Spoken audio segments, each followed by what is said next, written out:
शिवपुर नाम का एक छोटा सा गांव था। यहाँ के लोग सालों से अपने शांत माहौल, अच्छे और सीधे साधे सरल जीवन शैली के लिए जाने जाते थे। लेकिन बीते कुछ समय में इस क्षेत्र में मौसम का मिजाज तेजी से बदलने लगा था। गर्मी असहनीय होती जा रही थी और फसलें सूखने लगी थीं। सभी लोग गर्मी से बेहाल थे। फिर भी गांव के लोग एक दूसरे की मदद करते हुए जीवन चलाने की कोशिश करते। उसी गांव के कुछ दूरी पर पहाड़ी क्षेत्र में एक प्राचीन गुफा था, जहां एक वृद्ध साधु रहा करते थे। उनके बारे में कहा जाता था कि वे इंद्रियों पर नियंत्रण रखने वाले बड़े ही दयालु और अनुभवी साधु हैं। कुछ लोगों ने उन्हें साधु और कुछ ने फकीर भी समझा, लेकिन असल में वे एक व्यक्ति ही थे। उनका नाम महात्मा शिवानंद था, जो वर्षों से तपस्या कर रहे थे। वे अपने दिव्य तप से पहाड़ की उग्र जलवायु को भी सहन कर लेते थे। किंतु इस बार मौसम इतना विकराल रूप ले चुका था कि उनकी सहन शक्ति भी चूकने लगी थी।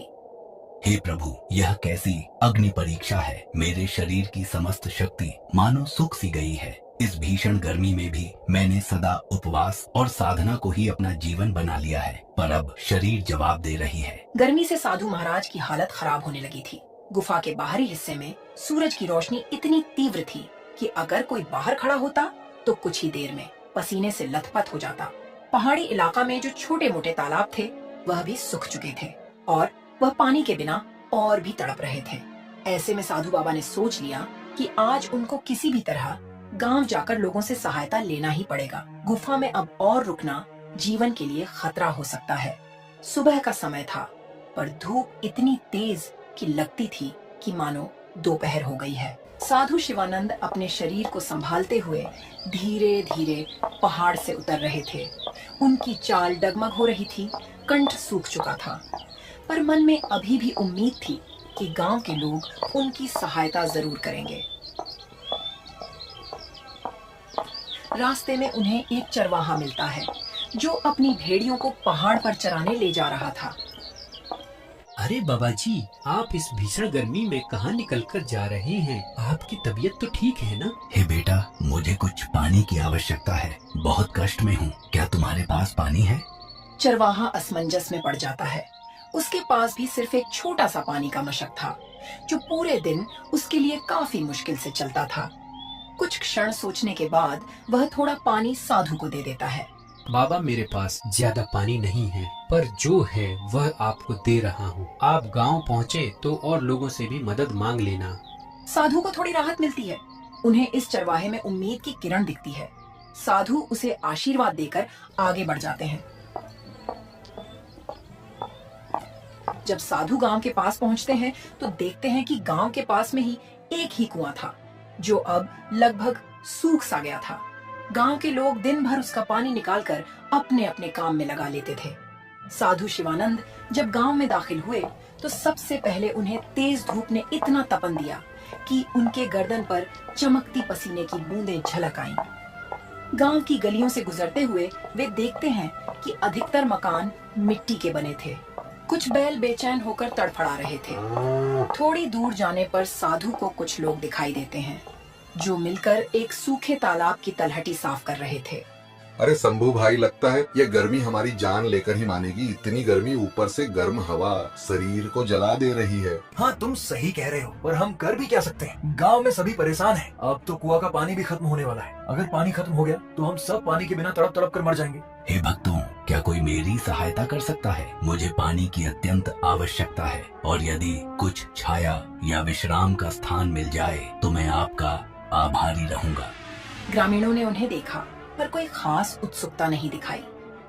उन्हें लगा कि यह कोई साधु या भिक्षुक होगा जो भीख मांगने आया है।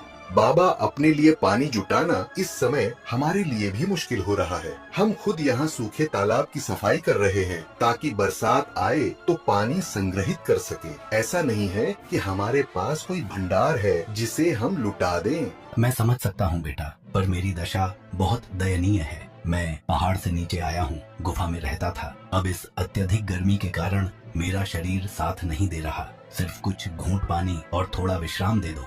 साधु महाराज को इतना कहने पर भी कोई उनको एक गिलास पानी तक नहीं दिया।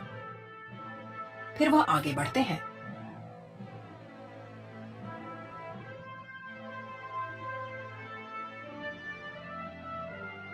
गर्मी से बेहाल मजबूर वह गांव के चौपाल पे जाते हैं, जहां लोग इकट्ठे होकर बैठते थे। चौपाल के बीच में एक बड़ा वृक्ष था, जिसकी छाया ही कुछ राहत देती थी। साधु उसी छाया की ओर बढ़े, लेकिन वहाँ पहले से ही कुछ लोग बैठे थे और गर्मी से बचने की कोशिश कर रहे थे। बच्चों, मुझे कुछ समय के लिए इस छाया में बैठने दीजिए और हो सके तो एक लोटा पानी दे दो, मुझे बहुत जोर की प्यास लगी है। चौपाल पर बैठे व्यक्ति बाबा का मजाक बनाते हुए बोलते हैं, बाबा, पानी की किल्लत सबको है, फिर भी अगर आपको बैठना है तो किसी कोने में बैठ जाएं, लेकिन हमसे ज्यादा उम्मीद न रखिए। फिर भी आप तो साधु हैं, आपको पानी की क्या जरूरत? आप तपस्या कीजिए, आपको तो भगवान पहले ही इतनी शक्ति दिए हुए है कि आपको पानी की क्या जरूरत। साधु जी शर्मिंदा होकर धीरे से कोने में बैठ गए। वह अत्यधिक थकान महसूस कर रहे थे। उन्हें आशा थी कि शायद कोई और उनको पहचान लेगा या मदद करेगा, लेकिन गांव वालों के बीच एक अजीब तरह का अविश्वास लग रहा था। उन्हें लगा कि साधु धोखा देने आया है या कुछ मांगने आया है जिसे वे पूरा नहीं कर पाएंगे। कुछ देर बाद गांव का मुखिया वहां आता है। वह एक तगड़ा ऊंचे कद का व्यक्ति था, चेहरे पर रूबीला भाव और आंखों में कड़ापन। उसका नाम था भगवंत सिंह। साधु, मैंने सुना है कि आप गुफा में रहते हैं और अब गांव में आकर मदद मांग रहे हैं। यह गांव कोई आश्रम नहीं है कि यहाँ साधु संतों का निशुल्क पालन पोषण होगा। जिस प्रकार हम अपने परिश्रम से जीवन चलाते हैं, वैसे ही आपको भी कोई उपाय ढूंढना होगा। साधु जी ने असहायता से उसकी ओर देखे और कमजोर आवाज में बोले, बेटा, मैंने जीवन भर तपस्या की है, किसी से मांगा नहीं, पर आज तन की कमजोरी मुझे कमजोर कर रही है। क्या इस संसार में करुणा नाम की कोई चीज नहीं बची? कुछ लोगों में हलचल हुई, पर अधिकांश ने मुखिया के क्रूर स्वभाव को देखते हुए कुछ कहने की हिम्मत नहीं की। गांव में कई परिवार थे जो पहले काफी मेहमान नवाज माने जाते थे, पर आजकल पानी और भोजन की कमी ने सबको कठोर बना दिया था।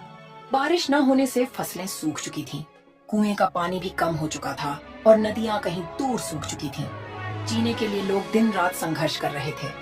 घर के अंदर एक बुजुर्ग महिला अपनी पोता को पंखा डोला रही थी। उसे तेज बुखार था। साधु जब गांव में घूम घूम कर लोगों से मदद मांग रहे थे, तब उन्हें कई मकानों से क्रूर भाषा का प्रयोग मिला। कुछ जगहों पर मना कर दिया गया, तो कहीं उन्हें डांट फटकार सुननी पड़ी। यह सब देखकर साधु के हृदय में बड़ा दुख हुआ। वे सोचने लगे, क्या यही मनुष्यता है? क्या सच में लोग इतने स्वार्थी हो गए हैं कि किसी की सहायता करने में असमर्थ हैं? गर्मी अपना रौद्र रूप ले रही थी। जमीन तप रही थी, हवा गर्म लपटों की तरह चल रही थी। गांव के पशु पक्षी तक तड़प रहे थे। साधु के पैरों में छाले पड़ चुके थे। साधु बाबा ने गांव के बगल में एक छोटा सा बगीचा में जाते हैं। साधु को लगा कि वहाँ कम से कम छाया तो मिलेगी। वे वहाँ चले गए। बगीचा में उन्हें एक युवा लड़की दिखाई दी जो सूखी लकड़ियों का गट्ठर उठाए हुए थी। वह भीषण गर्मी में भी काम करने की कोशिश कर रही थी। बेटी, क्या तुम मुझे एक लोटा पानी दिलवा सकती हो? मैं बहुत प्यासा हूँ। लड़की के चेहरे पर दया का भाव था, पर वह भी असमर्थता जताती हुई बोली, बाबा, मैं आपको पानी जरूर देती, पर हमारे घर में भी पानी सीमित है। रोज कुएं पर जाकर लंबी लाइन लगानी पड़ती है, तब कहीं 1-2 मटकी भर पाती हूँ। माफ कीजिए, मुझे डर है कि घर के लोग नाराज ना हो जाए। इतना कहकर वह वहाँ से चली गई। साधु को समझ आ गया कि गांव के लोग इस समय अपने अपने संकट से घिरे हुए हैं और उनका हृदय भी सूख गया है, जैसे इन खेतों और तालाबों का पानी सूख गया हो। फिर भी साधु ने बगीचे के एक कोने में बैठकर आखिरी बार प्रार्थना की, हे प्रभु, यदि कोई चरम पर हो तो दया का अंकुर फूटना चाहिए, किंतु यहाँ तो मानवता ही विलुप्त हो रही है। ऐसा क्यों? अगले कुछ दिन साधु के लिए कठिन साबित हुए। उन्हें पर्याप्त भोजन तो दूर, पीने को पानी तक नहीं मिला। तेज गर्मी में उनका शरीर ह्रास की ओर बढ़ रहा था। एक दिन दोपहर को जब सूरज आसमान के ठीक ऊपर था और किरणें मानो आग बरसा रही थीं, तब साधु बेहोश होकर गिर पड़े। गांव वाले इकट्ठा हुए, लेकिन उस वक्त भी उनमें कोई उत्साह या करुणा नहीं थी। मुखिया भगवंत सिंह भी पहुंचा और साधु को देखते ही बोला, इन्हें उठाकर छाया में कर दो, नहीं तो ये मर जाएंगे तो आगे और झंझट खड़ी हो जाएगी। अरे छोड़ो ना, मर भी गए तो क्या फर्क पड़ेगा, एक साधु ही तो है। हम सबको अपनी रोजी रोटी और पानी का जुगाड़ करना है, इनके लिए कौन वक्त बर्बाद करे। चलो चलो भाई, अपने अपने काम में लग जाओ। कुछ ही देर में साधु को थोड़ा होश आया। उन्होंने धीमी सी सांस ली और बोलने की कोशिश की, लेकिन शब्द उनके कंठ में अटक गए। साधु को लगा कि अब उनका अंत समय आ गया है। कमजोरी इतनी बढ़ चुकी थी कि उनका शरीर कांप रहा था। उनकी आंखों से आंसू बह निकले। वह धीमी आवाज में भगवान को याद करते हुए बोले, हे राम, मैं अपने अंतिम क्षण में इन लोगों को अपनी ओर से क्षमा देना चाहता हूँ, लेकिन उनका हृदय इतना कठोर हो चुका है कि मैं चाहकर भी उन्हें क्षमा नहीं कर पा रहा। मेरे प्राण निकल रहे हैं, इसलिए मैं इन्हें श्राप देता हूँ कि इस गांव में दिन में इतनी भयानक गर्मी पड़ेगी कि लोग आग में झुलसेंगे और रात में इतनी भीषण सर्दी हो कि लोगों की हड्डियां कांप उठे। यही नहीं, यह चरम मौसम इनके जीवन में भय और बीमारी लाएगा जब तक ये लोग मानवता का पाठ न सीखें। इतना कहकर साधु ने अपने प्राण त्याग दिए। गांव वाले हक्के बक्के रह गए। कुछ को इस श्राप पर हंसी आई तो कुछ लोग निराश हुए। अरे भाई, यह मृतक साधु का श्राप कहाँ लगेगा? सब ढोंग ढकोसला है। चलो चलो अपने काम में लग जाओ। यहाँ अपना टाइम खराब करने से क्या फायदा? साधु था, मर गया।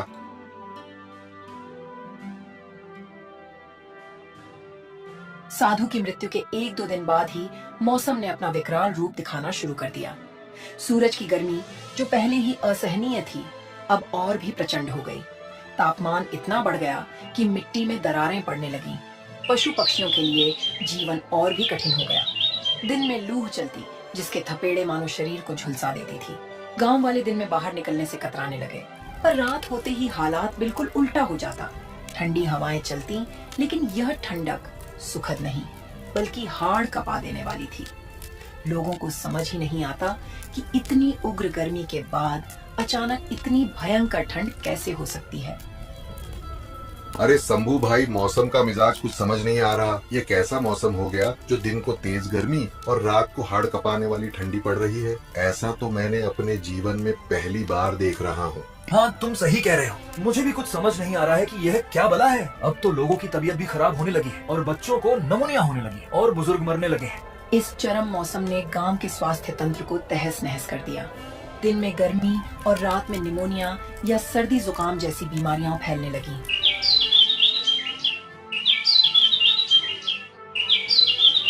मुखिया भगवंत सिंह ने महसूस किया, हालात हाथ से निकल रहे हैं। दिन के समय कोई खेतों में काम नहीं कर पा रहा, फसलें जल रही हैं, पशु मर रहे हैं, पीने का पानी कम हो रहा है और रात में लोग कांप कांप कर सो नहीं पा रहे। बीमारियां फैल रही हैं, बच्चे बुखार से तप रहे हैं और बूढ़े मर रहे हैं। यह एक मुसीबत है। मुझे इस पर जल्दी कोई फैसला लेना होगा।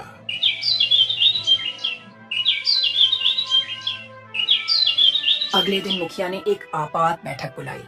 गांव के सभी प्रतिष्ठित लोग और साथ ही आम ग्रामीण भी जुटे। सबके चेहरे पर चिंता और भय की लकीरें स्पष्ट थीं। यह स्थिति अब बर्दाश्त से बाहर हो रही है। दिन में हम जलते हैं, रात में ठिठुरते हैं। गांव के कई बच्चे और बुजुर्ग बीमार पड़ चुके हैं। अगर यह ऐसे ही चलता रहा तो हमारा गांव उजड़ जाएगा। मुझे लगता है कि यह सब उस साधु के श्राप का नतीजा है। भीड़ में हलचल हुई। कुछ लोग पहले मानने को तैयार नहीं थे कि श्राप जैसी कोई चीज होती है। अरे मुखिया जी, आप भी क्या उस मामूली साधु के श्राप के चक्कर में पड़े हैं? श्राप नाम का कोई चीज नहीं होती। यह सब ढकोसला होता है लोगों को डराने के लिए। मुखिया जी, हमने उन साधु के साथ अच्छा व्यवहार नहीं किया। वह बेचारा गुफा से चलकर आए थे, पर हमने उन्हें पानी तक नहीं दिया। वह हमारे सामने तड़पता रह गए और हम देखते रहे। हमें अवश्य ही उसका प्रायश्चित करना चाहिए। अगर सच में साधु का श्राप हम आम गांव वालों को लगा है तो हम इसका प्रायश्चित करेंगे, लेकिन अब उस साधु की मृत्यु हो चुकी है। हम कैसे प्रायश्चित करेंगे? क्या अब और कोई उपाय नहीं है जिससे हम इस श्राप से मुक्ति पा सके? किसी को समझ नहीं आता कि अब वह क्या करे। तभी बुढ़िया बोलती है, अगर सच में हमें इस श्राप से छुटकारा पाना है तो हमें गांव से कुछ दूरी पर एक झोपड़ी में वृद्ध आदमी रहते हैं। उनका नाम दादू राम है। वह बहुत जानकार और ज्ञानी है। हमें उनसे मिलना होगा। सभी लोग इस बात से सहमत होते हैं और उनके पास जाते हैं। वहाँ जाकर उनको सारी बात बताते हैं। तब दादूराम बोलते हैं, बेटा, मैं उस साधु बाबा को जानता था। वर्षों से सुना था कि वे अपनी तपस्या से अनेक लोगों को लाभ पहुंचा चुके। उनका मन सदा शांत और दयालु था। उनके श्राप का कारण तुम्हारी क्रूरता है। अगर तुम लोग उस क्रूरता का प्रायश्चित करना चाहते हो तो हमें सबसे पहले उनके पार्थिव शरीर को ढूंढकर उनका विधिवत अंतिम संस्कार करना होगा। सुनने में आया है कि वह बगीचा में ही अपने प्राण त्याग दिए थे। लोग उनके बात से सहमत हुए। हाँ, यही उचित होगा। लेकिन क्या इससे सचमुच श्राप समाप्त हो जाएगा? श्राप तभी समाप्त होगा जब हमारी हृदय से मनुष्यत्व लौट आएगा। हमें दयालु और परोपकारी बनना होगा, दूसरों की मदद करने की शपथ लेनी होगी, तभी उनका शांत आत्मा को शांति मिलेगी और हो सकता है कि परमात्मा हमारी सहायता करे। गांव के लोग एकजुट होकर बगीचा में पहुंचे, जहां साधु का पार्थिव शरीर पड़ा हुआ था। भीषण गर्मी के कारण कुछ ही दिनों में स्थिति दयनीय हो चुकी थी, लेकिन लोगों ने हिम्मत करके शरीर को परंपरा के अनुसार अंतिम संस्कार किया। साधु का अंतिम संस्कार पूरे सम्मान के साथ किया गया। मन में सबके पश्चाताप के स्वर गूंज रहे थे। मुखिया अब बाबा से हाथ जोड़कर प्रार्थना किया, हे बाबा, हमें क्षमा करो। हमने आपके साथ जो दुर्व्यवहार किया उसके लिए हम सभी दोषी हैं। अब हम वचन देते हैं कि किसी भी जरूरतमंद को कभी निराश नहीं करेंगे। अगले कुछ दिनों में मौसम में थोड़ा बदलाव दिखने लगा। दोपहर की लू अब भी थी, लेकिन पहले जैसी भयानक नहीं। रातों की सर्दी भी कुछ कम हो गई, हालांकि अभी भी लोगों को भयानक नहीं। रातों की सर्दी भी कुछ कम हो गई, हालांकि अभी भी लोगों को सावधानी बरतनी पड़ती थी। इस प्रकार गर्मी का श्राप न सिर्फ एक घटना बनकर रह गया, बल्कि आने वाली पीढ़ियों के लिए एक सीख भी बन गया। इस कहानी से हमें यह संदेश ग्रहण करना चाहिए कि आवश्यकता पड़ने पर किसी भी असहाय की सहायता अवश्य करनी चाहिए।